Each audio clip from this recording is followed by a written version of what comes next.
முதலமைச்சர் ஜோசப் விஜய் அவர்கள் பதவியேற்கும்போது போன ஒரே நடிகை த்ரிஷா. அப்போது 2 பேருடைய பரிமாற்றங்கள் அந்த இதெல்லாம் ரொம்ப இதாக இருந்துச்சு.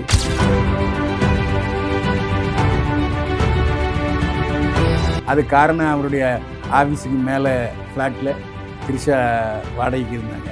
இதுவும் ஒரு பரபரப்பாக பேசப்பட்டது. ஆனால் த்ரிஷாவுக்கும் முதல்வர் விஜய்க்கும்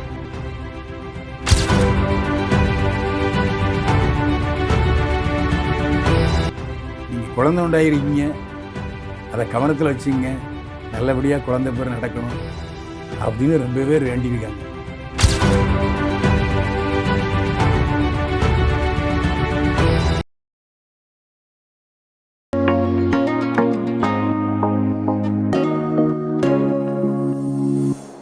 ஜெம் சினிமாஸ்க்கு வணக்கம். நான் உங்கள் விஜய் அபிஷேக். அதான் இன்னைக்கு யார் கூட இருக்குன்னு பார்த்தீங்க அப்படின்னா, என் வாயெல்லாம் முகமெல்லாம் பொலிவு இருக்கிறப்பவே இங்கே மெய்யழகன் அவர் இருக்காருன்ற விஷயம் உங்களுக்கு தெரிஞ்சிருக்கும்.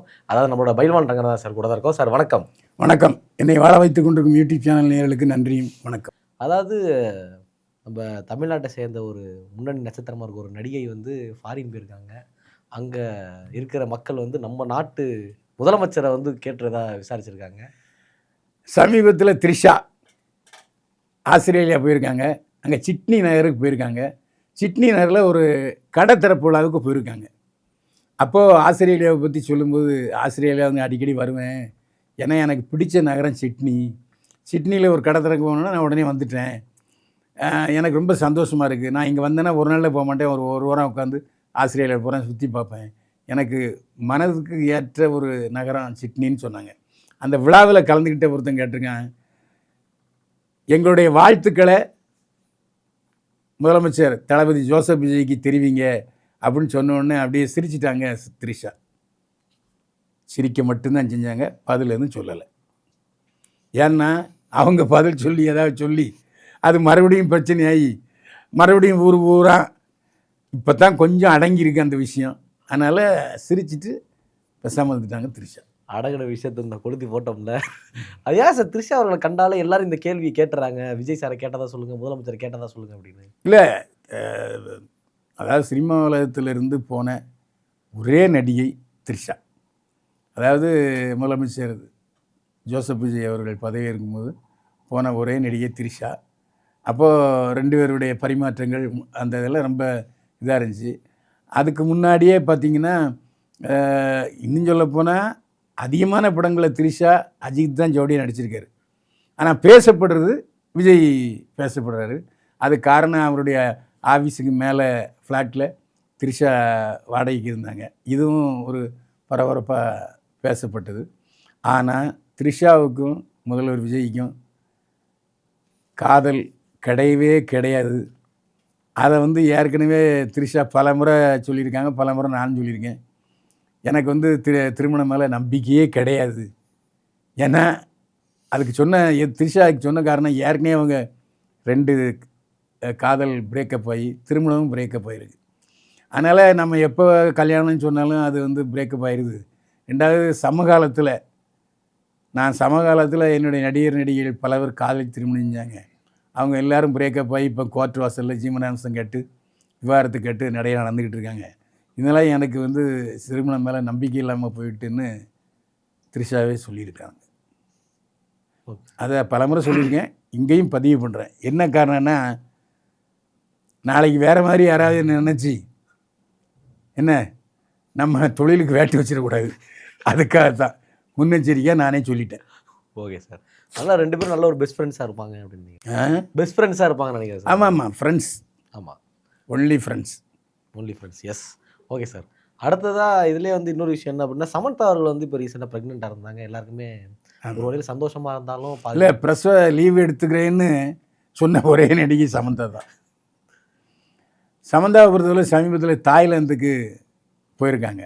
எல்லாரும் கல்யாணம் ஆகிட்டு ஹனிமூனுக்கு போவாங்க. ஏன்னா தாய்லாந்து அப்படி ஒரு இடம், கிளுகிளுப்பான இடம் சார் அது. ஆமாம், அதாவது போகாதவரே சொல்கிறாரு, போனேன் நான் என்ன சொல்ல மாட்டேன். அதாவது சொர்க்கம். நீ போயிருக்கீங்களா சார்?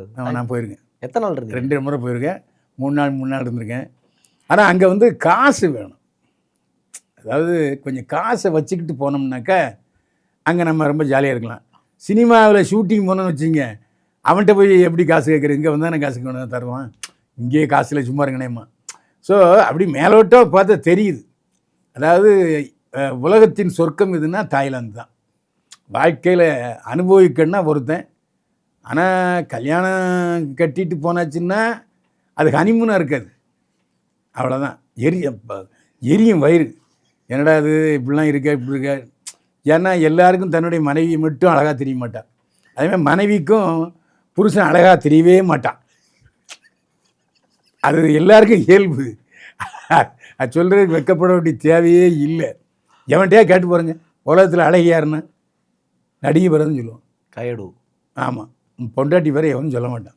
அதேமாதிரி தாய்லாந்தில் அவ்வளவு சொர்க்கம். அதாவது அந்த தீவுக்கு போனோம், போட்டில் போனோம்னா அவ்வளவு சூதாட்டங்கள், மன்மத ஆட்டங்கள், அதாவது லைவ் ஷோ, அதெல்லாம் பொண்டாட்டிகிட்ட போக முடியுமா? அந்த ஸோ நான் எதையோ சொல்ல தாய்லாந்துக்கு போயிருக்காங்க.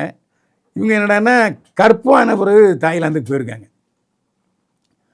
அங்கே அவங்க தங்கின ரெசார்ட்டோட ஒரு நாள் வாடகை 1.25 லட்ச ரூபா. 2 நாள் தங்கியிருக்காங்க, 4.5 லட்ச ரூபா. என்ன இதில் ரசிகர்கள் என்ன சொல்கிறாங்க, எம்மா நீங்கள் குழந்தை உண்டாயிருக்கீங்க, அதை கவனத்தில் வச்சுங்க, நல்லபடியாக குழந்தை பேர் நடக்கணும் அப்படின்னு ரொம்ப பேர் வேண்டியிருக்காங்க. இந்த வேண்டுதலுக்கு பின்னாடி நிறைய விஷயங்கள் இருக்குது. அதை ஓப்பனாக சொல்ல முடியாது. அது ஒன்லி ஃபார் அடல்ட்ஸ். ஆஃப் கேமராவில். ஆமாம், ஆஃப் கேமரா தான். ரெண்டாவது, சமந்தாவை பொறுத்த வரைக்கும் ஒரு புரட்சி பெண்ணுன்னே சொல்லலாம். அதாவது தெலுங்கின் சூப்பர் ஸ்டார் நாகேஸ்வர ராவுடைய மகன் பேரனை கல்யாணம் பண்ணிக்கிட்டவங்க சமந்தா. காய்தான் கல்யாணம் பண்ணாங்க. அவள் 2 பேருக்கும் விவாகரத்து வந்துச்சு. அப்போது நாகார்ஜுனா தரப்பில் 30 கோடி ரூபா இழப்பீட்டு தொகை ஜீவனாம்சம் கொடுக்குறேன்னு சொன்னாங்க. உன் காசு எனக்கு ஒன்றும் தேவையில்லைப்பா, நானே சம்பாதிச்சுக்கிட்டு இருக்கேன் சொல்லி அந்த ஜீவனாம்சத்தை வேண்டான்னு சொன்ன பரந்த மனப்பான்மைக்கு சொந்தக்காரி சமந்தா. வேறு எந்த நடிகையும் விவாகரத்து செய்த பெண்ணும் இப்படி செய்ததே இல்லை. இது ஒரு கின்னஸ் ரெக்கார்டு. மீண்டும் சந்திப்போம். வாழ்க வளமுடன். நன்றி. மறுபடியும் அடுத்த வாரம் சந்திப்போம் சார். நன்றி சார்.